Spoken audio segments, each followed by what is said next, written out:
Bonjour. Une pandémie est avant tout un monde incertain. Aux Antilles, l'État n'a pas réussi à isoler les porteurs du virus Covid et casser drastiquement la transmission. D'où l'été meurtrier qui a détruit des centaines d'immunofragiles. L'accélération de la mobilité, du brassage, l'inobservance des protections par les individus et par les commerçants, les bravades irresponsables, le refus de la vaccination, bref, un ensemble de facteurs ont poussé l'épidémie qui s'est emballée, c'est-à-dire non pas suivant un mode linéaire, mais exponentiel. Au lieu d'observer, comme depuis la fin du déconfinement, des foyers aléatoires assez faibles et donc maîtrisables, la rentrée s'est faite sous pression d'une résurgence synchrone dans à peu près tout le pays peuplé. Alors que faire? Dans l'immédiat, vu la dynamique de l'épidémie et son amplitude, il faut constater l'échec de sa maîtrise et réaliser des confinements très sélectifs et très différenciés. D'autant que le spectacle offert par nos pays en cette fin d'été rend l'avenir difficilement lisible.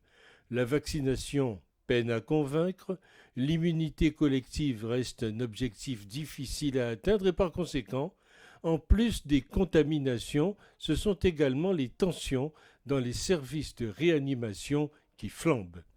Aux Antilles, comme dans l'océan Indien, le constat est le même.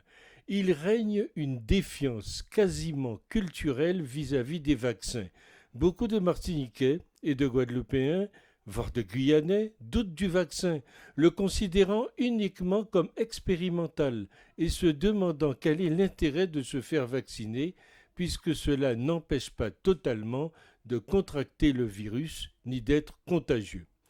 Aujourd'hui, la rentrée est là, tout comme le retour des vacanciers partis dans l'Hexagone, susceptibles de ramener le coronavirus dans leurs valises. Or, on en est persuadé, la vaccination, si elle est appliquée à grande échelle, reste le moyen aujourd'hui le plus efficace pour protéger la population et freiner la circulation du virus tout en maintenant une vie sociale et économique.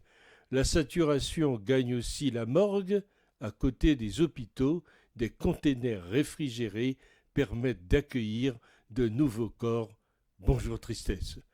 Pendant que le variant poursuit sa folle cavalcade à travers la planète, des irresponsables, tous les samedis, lâchent des commentaires style café du commerce qui n'engagent que ceux qui y croient, souvent les plus crédules, réfractataires systématiques, complotistes, obscurantistes. Le manque de culture scientifique dans ces pays est terrifiant. La science, c'est très souvent des probabilités, une théorie. Un résultat n'est jamais vrai à 100%. Quand vous prenez un avion, personne ne peut vous assurer à 100% que le moteur ne va pas lâcher, et c'est bien normal. Pourtant, vous faites confiance au système, aux gens qui ont fabriqué, testé et qui pilotent l'avion, au système qui s'est assuré que l'avion ait le plus de chances d'arriver à bon port. En quoi est-ce différent pour ce vaccin? Laissez-moi vous dire, il faut des décennies pour devenir un scientifique. Il faut quelques secondes pour relayer bêtement, sans vérifier, les pires âneries des réseaux sociaux. Allez vous faire vacciner pour éviter des reconfinements à rallonge. C'est ça, la vraie liberté. Et souvenez-vous, n'est pas lumière qui veut et certainement pas celui qui crie le plus fort.